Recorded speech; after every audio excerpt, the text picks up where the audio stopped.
Hey, junior high, Mr. Hoffman here, and I just kind of want to go over a little bit about the plan for this week. We're in the second week of our hiatus, and your plan is to finish reading out The Giver. If, and it's a big if, we're back together on the 30th, we'll discuss the book as a whole.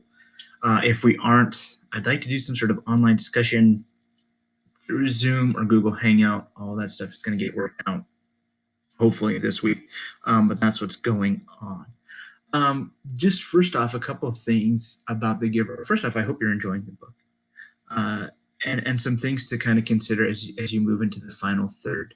Some of the things that we talked about at the very beginning of this book, things about the fact that The Giver is a book that kind of walks that line between dystopia and utopia.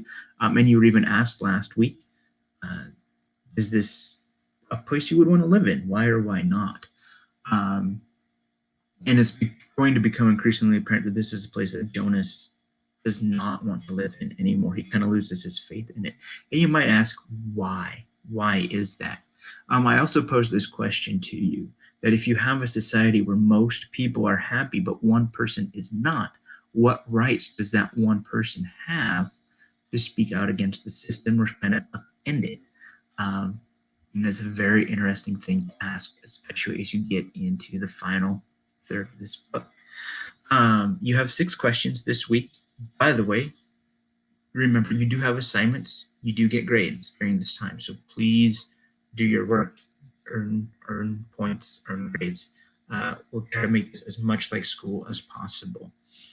And I just ask things like, why is pain important to people? What do you make of Jonas's parents' reaction when he asked them if they love him or not?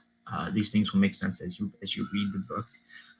So I won't go into too much detail, but I do want to talk a little bit about question number 6, which is, in your opinion, what happens at the end of the book?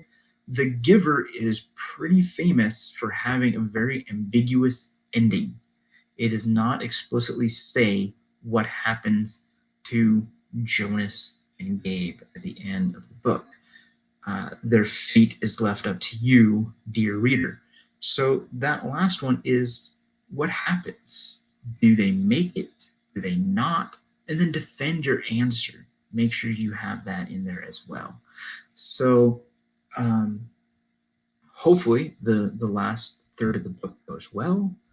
Hopefully you find some solace in it. Or not solace. Well, yeah, some solace. Reading is fun. And hopefully it gives you some things to consider. And I'm looking forward to our discussions in whatever format those take place. So happy reading. We'll see you online.